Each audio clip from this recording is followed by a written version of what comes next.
Reverend Kwame Pitts and the Reverend Andrew Tobias Nelson to the podium, and they will speak respectively and respectfully on the Racial Justice Task Force and the work of the Gender Justice Task Force. Pastor Nelson. Yes. Hello. I was going to try to do this just with bullet points, but I've had too much coffee.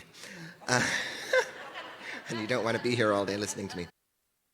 My name is Andrew Tobias Nelson. It's two first names, Andrew Tobias. My pronouns are he and they, and I am a transgender pastor in the Hudson Mohawk Conference of this Synod. I've got class privilege, I've got white privilege, and now that I pass, and I have to actually tell people that I'm trans for them to know it, there's a certain amount of male privilege that I benefit from. Though if I'm honest, flying under the radar is not a goal of mine.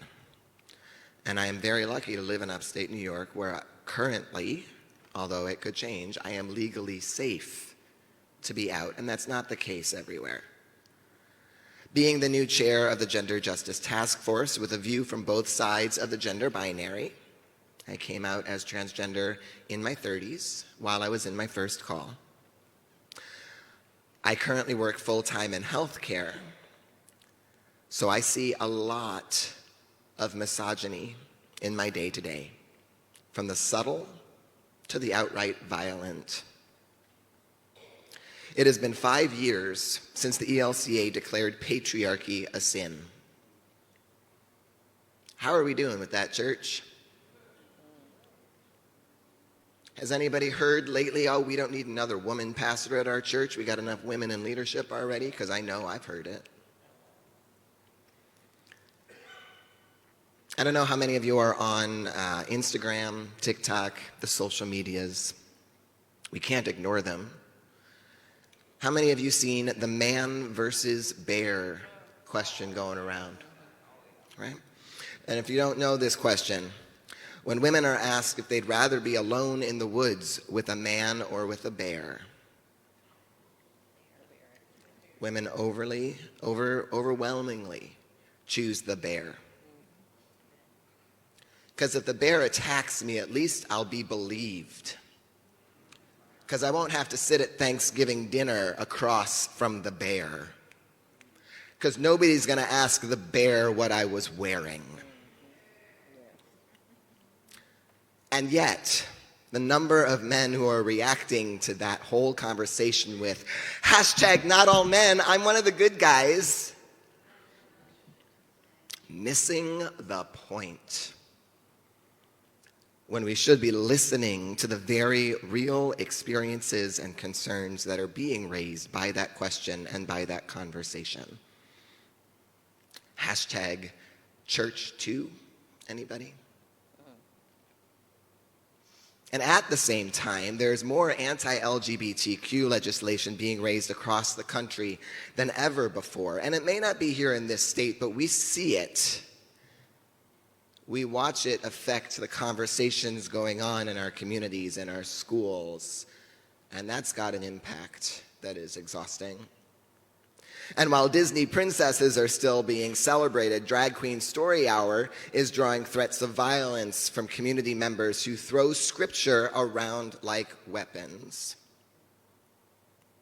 So how are we living the gospel when it comes to gender justice? Who is doing the work? Who do we expect to do the work so we don't have to? But we all have to. And what is your work? Leadership for justice isn't top down.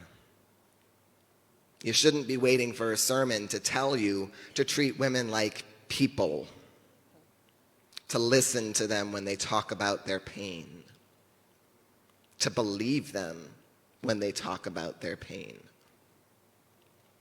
The most successful leadership is community-based. It is grassroots. It is power shared in accompaniment rather than in the good old American heroism. When we talk about gender justice, it's on all of us, not just the ones with expensive graduate degrees. It's on all of us to change the conversation, to call each other in when we hear those side comments. I don't know if pastors should be wearing that red lipstick. Shut that down. We need to change the conversation. We need to question our assumptions.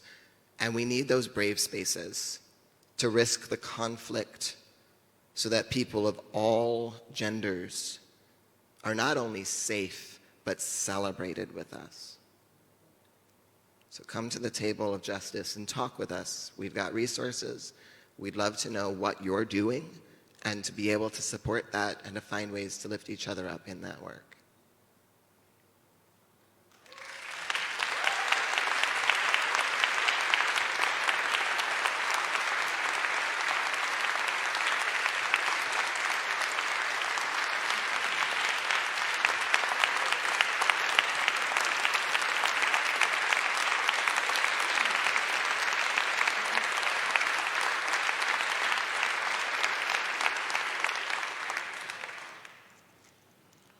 Good morning.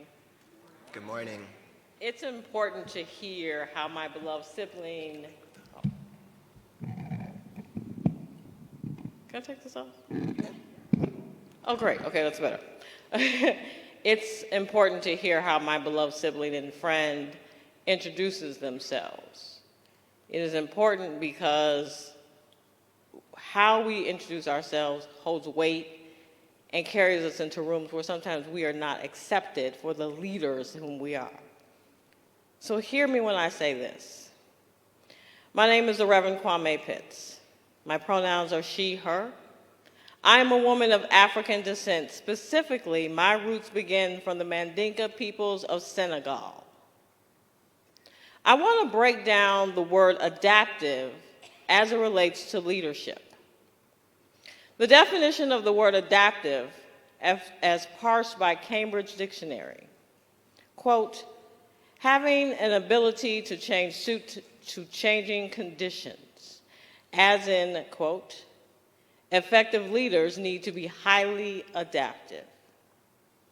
We've witnessed this on over 120 campuses in the past several months, as our young adults, seeing no movement or statement or leadership or response from university administrators or board of directors, decided to put everything that the university had taught them, all that education, and became leaders themselves overnight, fighting against policies of genocide and of oppression, calling out legislators and policymakers demanding change.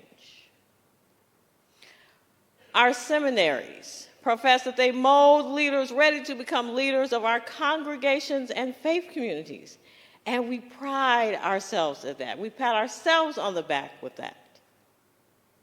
But when we take this seriously, and instead of cranking out carbon copies of what a typical Lutheran pastor is expected to be, and because the landscape and the environment changes, and we must adapt, taking the academic and the theological and putting it to practical use, suddenly we are labeled troublemakers.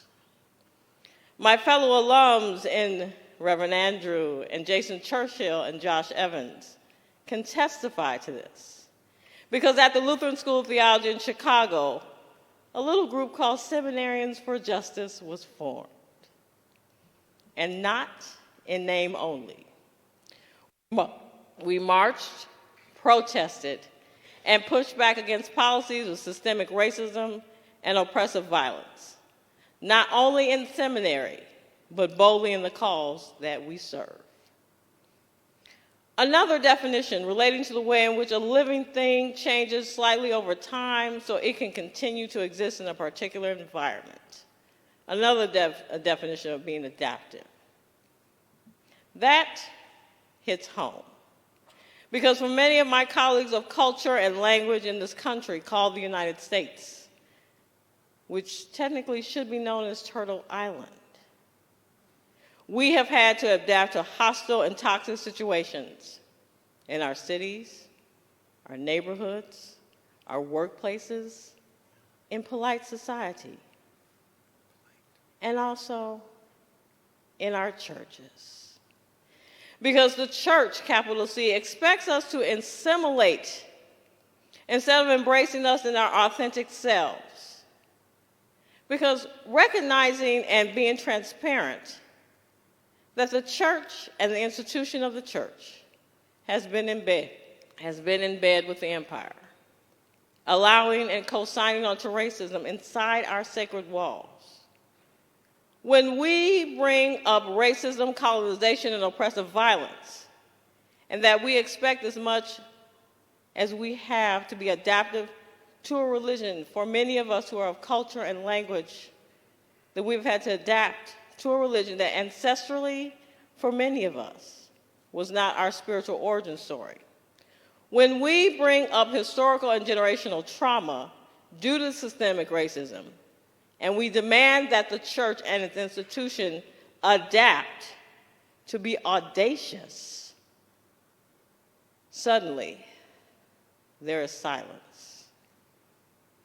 Our esteemed guest and Sister Raphael expressed this yesterday. Systemic racism runs rampant in our ethos of the church. The question is this: are we willing to adapt toward change and embrace finally becoming an anti-racist identity? Thank you.